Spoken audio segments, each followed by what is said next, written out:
চোখ বন্ধ করে সবুজ গম্বুজ খেয়াল করে যদি আপনি দরুদে পাক পড়েন, আপনি এক সময় দেখবেন আপনার ভিতর হঠাৎ করে নাড়াচাড়া হচ্ছে, ভিতরে এক ধরনের অ্যাশক অনুভব করছেন। যখন আপনি ভিতরে অ্যাশক অনুভব করবেন, সেটার একটা সিম্পটম আপনি ফিল করবেন, আপনার দুই চোখ ভিজে যাবে। যদি দুই চোখ ভিজে যায় তো মনে করবেন আপনার এই অ্যাশক ভরা কণ্ঠে দরুদে পাক দয়াল নবীর দরবারে প্রেজেন্ট করা হচ্ছে।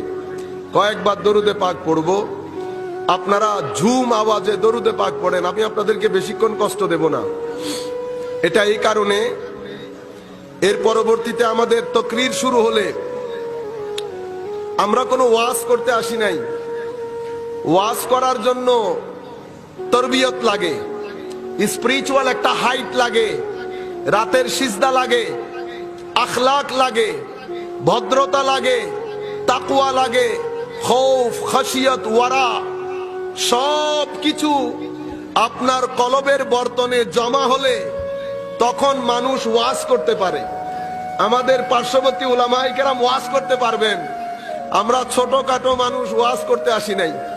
একটা নির্দিষ্ট বিষয়ের উপর আপনাদের দার্স বলতে পারেন, ক্লাস বলতে পারেন, বক্তব্য বলতে পারেন, ওয়াজের জন্য আসি নাই। কিন্তু